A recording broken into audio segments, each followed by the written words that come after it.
All right, we are live. It is 10 o'clock a.m. Central Standard Time. I'm Lisa J. Davis, experienced educator, Bible teacher, and author, and I am coming to you all week live for Vision Week. And today is Thursday, and we are talking about everyday successful words. Did you know that your words matter? They will shape your world. What other people say about you matters only to the degree that you allow it. But what you say about yourself is what really matters. So I can say, I'm beautiful. I can say that with my words.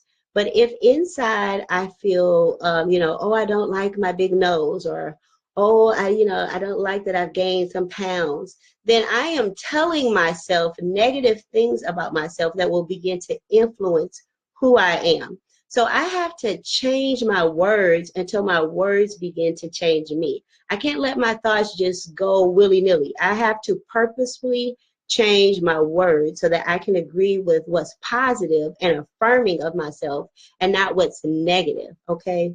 So what are some things that you need to begin to get everyday successful words about?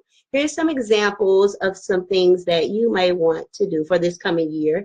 And if none of these are for you, then just think of the things that you do want to do for goals. So maybe you would like to kick a habit. You want to stop drinking or smoking cigarettes or drugs even. Maybe you want to overcome a fear. Maybe you would like to network more this next year. Plan a family trip to Disney. Join a running group. Improve your marriage. Buy a home. Start a blog. Get back to God. Maybe you were really on fire for God at one point, and now you've kind of let that dwindle off because some things have happened that you didn't understand. And so now you just want to get back to God and you want to make that your goal. Okay, so successful people understand the power of words. I don't want you to just take my word. I want you to think about some words for some other people. So I looked up some very famous people to share what they had to say about how important words are. So the first person, I have four for you, Joyce Myers. She started in her living room teaching Bible study, and now she is in worldwide ministry. I don't like when people talking to me and I can only see one eye. So I'm going to make sure you can see both eyes. She started in her living room, and now she has worldwide ministry, and she teaches millions of people, and she actually helps people. She really helps people. My husband used to work for her, so I know she really helps people. She today has 1.2 million followers on Instagram. She has 11,713,928 people who like her Facebook page. So she is a person of influence and success. And here's what she has to say about words. Words are containers for power. You choose what kind of power they carry. Okay, think about that. You choose what kind of power your words carry.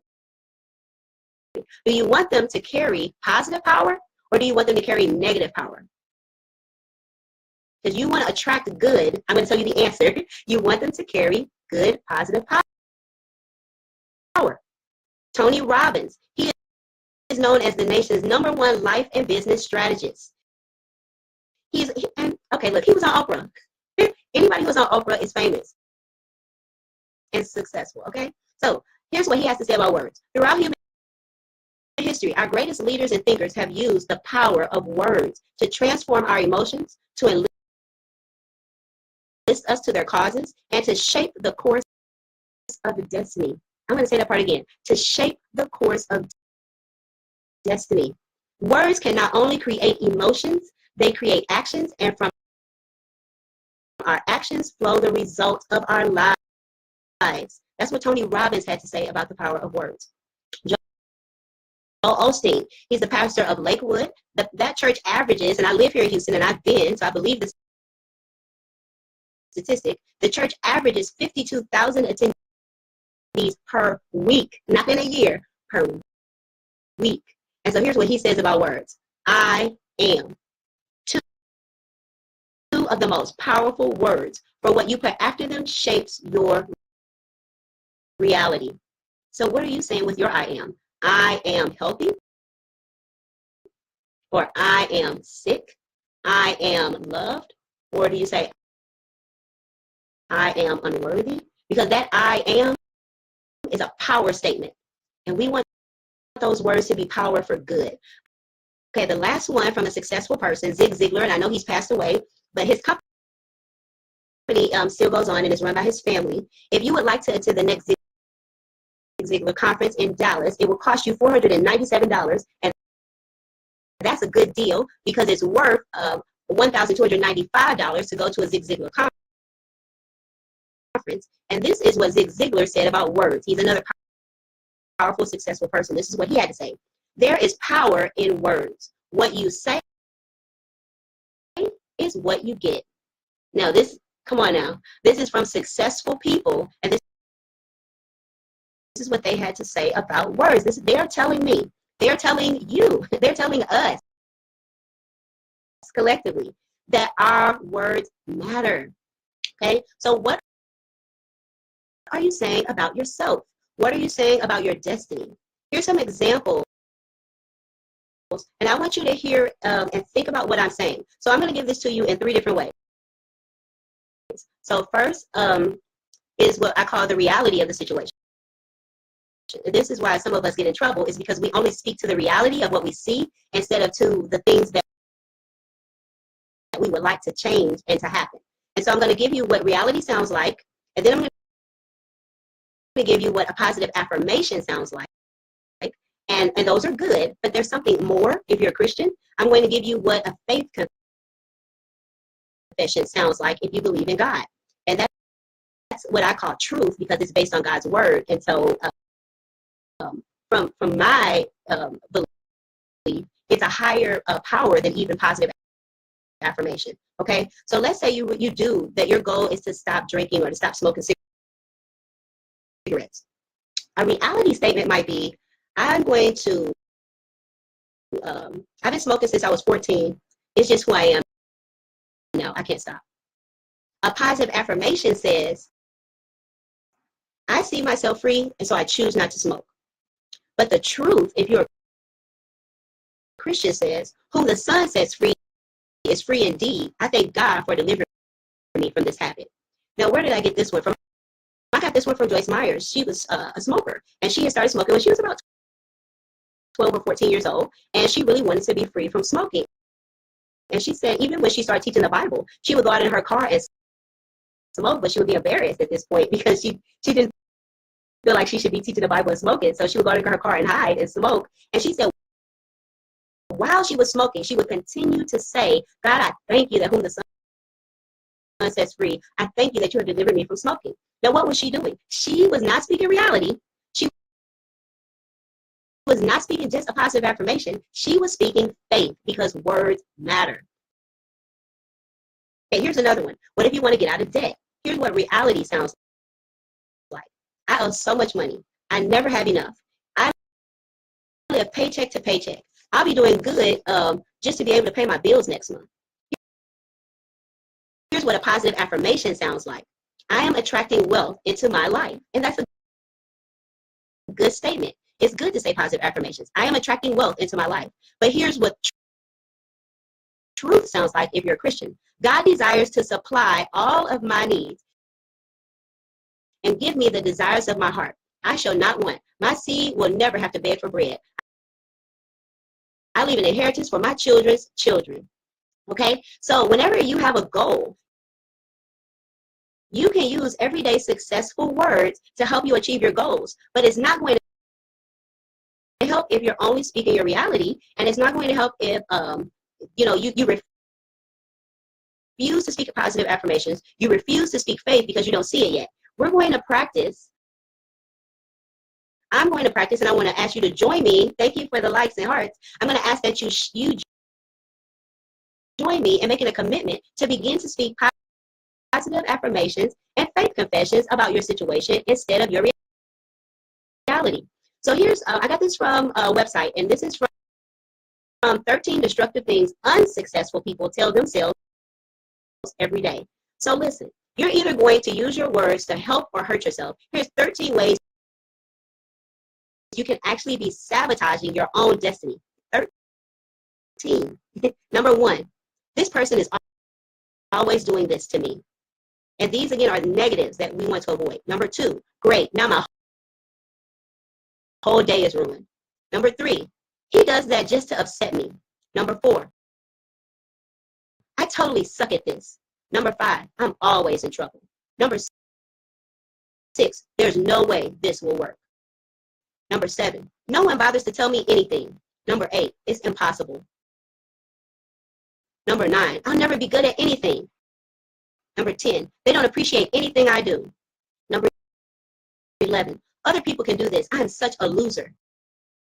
Number 12, no one's ever going to want to hire me again. Or you could say, no one's ever going to want to be with me again. Number 13, I'm completely alone and no one is ever there for me. So those are destructive words that will attract negatives into your life, and that's not what you want to happen. So I want us to begin to pay attention to our words.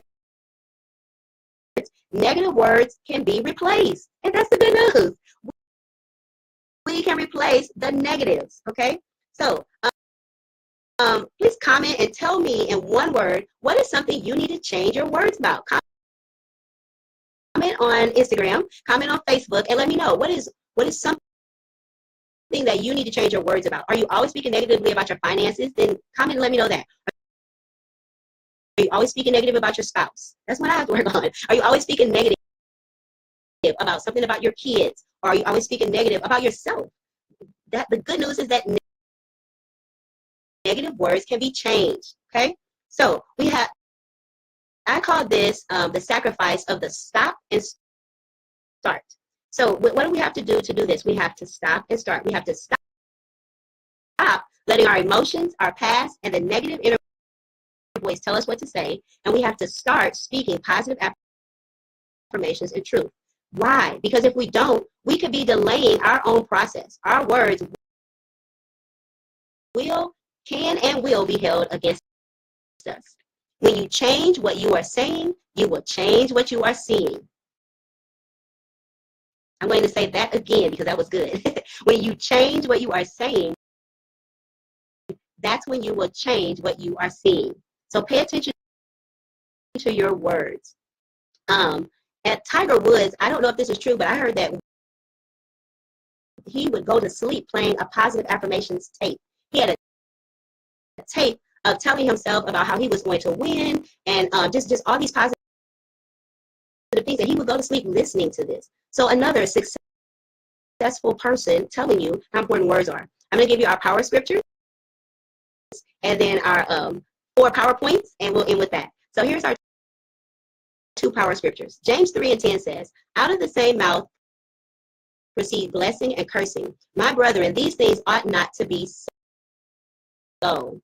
So God expects us to make up our minds to get our words together. He doesn't want us to have negative words one day, positive words another day, negative words one day, positive words. That's inconsistency. We want our words to be consistently positive. And so we're going to have to zip it to get to the positive if we need to, okay? So here's our other power scripture. Matthew 9, I'm going to read verse 22 and then go back to 21, and I'll tell you why after I do it. Here's verse 22. Jesus turned and saw her. Take heart, daughter, he said, your faith has healed you. And the woman was healed at that moment. Now it says she was healed, and I believe that she was healed because of what she did in verse 21, which is why I read 22 first. And listen to what it says. She said to herself, if I only touch his cloak, I will be healed. She said it. She prophesied that thing, that it would come out right. Okay, so here's our 4 PowerPoints. And of course, I think you should do all 4, but I'm going to give you the 3 that are the good suggestions, and then the 1 that's the must do, can't go wrong. So number 1, when you hear yourself say the wrong thing, apologize to yourself and God and replace your words. Number 2, purposefully speak positive affirmations and truth about your future. Number 3, you may still think the negative, but don't let it come out of your mouth. And then number 4, the can't go wrong bonus, make a list of 3 to 5 positive confessions that you can say about your goal. Then that way you'll have a plan so that when you do think that negative thought, you'll already have something to combat that. All right, so I've held you 4 minutes over our 10 minutes. I'm done. Thank you for joining me. I hope you join me tomorrow on how to put together a vision board or a vision book. I'm Lisa J. Davis, and I am helping you to find your moment. Remember to comment, like, and share, and also tag a friend. Thanks.